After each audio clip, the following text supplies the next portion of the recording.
नवी मुंबई के वाशी थाने में राज ठाकरे के खिलाफ केस दर्ज किया गया है। राज पर भड़काऊ भाषण देने के मामले में केस दर्ज किया गया है। पुणे में पहले से केस दर्ज हो चुका है।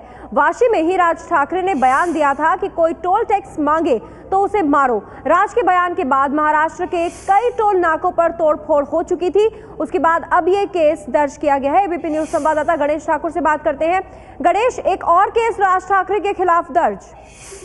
जी बिल्कुल, और ये बहुत ही महत्वपूर्ण केस है। जो पहले दो केसेस पुणे ग्रामीण इलाके के राजगढ़ और लोणी काळभोर पुलिस स्टेशन में रजिस्टर हुए हैं, वो एक रेफरेंस के तौर पर लिए हैं, क्योंकि वहां पर कुछ कार्यकर्ताओं ने तोड़फोड़ की थी और उनका रेफरेंस ये दिया कि इनके भड़काऊ भाषण के बाद में एक केस रजिस्टर हुआ है।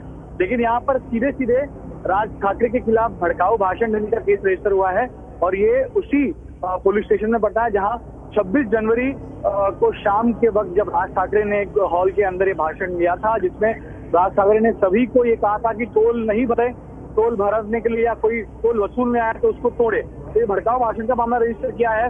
पुलिस फिलहाल ये कह रही है कि रजिस्टर केस किया है क्योंकि उसके बाद में पूरे महाराष्ट्र में टोल फोड़ आंदोलन मंच का शुरू हो गया था। अभी जो भाषण दिया है उसकी जांच होगी।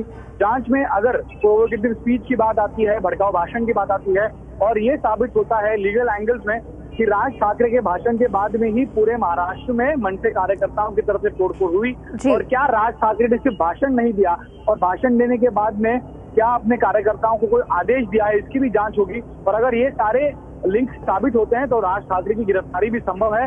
लेकिन फिलहाल के लिए जो नवी मुंबई पुलिस है, महाराष्ट्र पुलिस है, मुंबई पुलिस है, इन सभी के अधिकारियों से हमारी बात हुई। उनका कहना यह है कि केस रजिस्टर किए गए हैं क्योंकि हंगामा वाला तोड़फोड़ हुआ था और अब यहाँ केस रजिस्टर होने के बाद में जांच होगी और जांच के बाद में अगर कुछ निष्पन्न होता है तो राज ठाकरे की गिरफ्तारी भी इन मामलों में संभव है। बहुत बहुत शुक्रिया गणेश इस जानकारी के लिए। तो अगर ये पाया जाता है कि वाकई राज ठाकरे के बयान की वजह से ये तोड़फोड़ हुई तो राज ठाकरे की गिरफ्तारी भी हो सकती है। इस लिहाज से ये मामला जो दर्ज हुआ है राज ठाकरे के खिलाफ अपने आप में काफी अहम हो जाता है।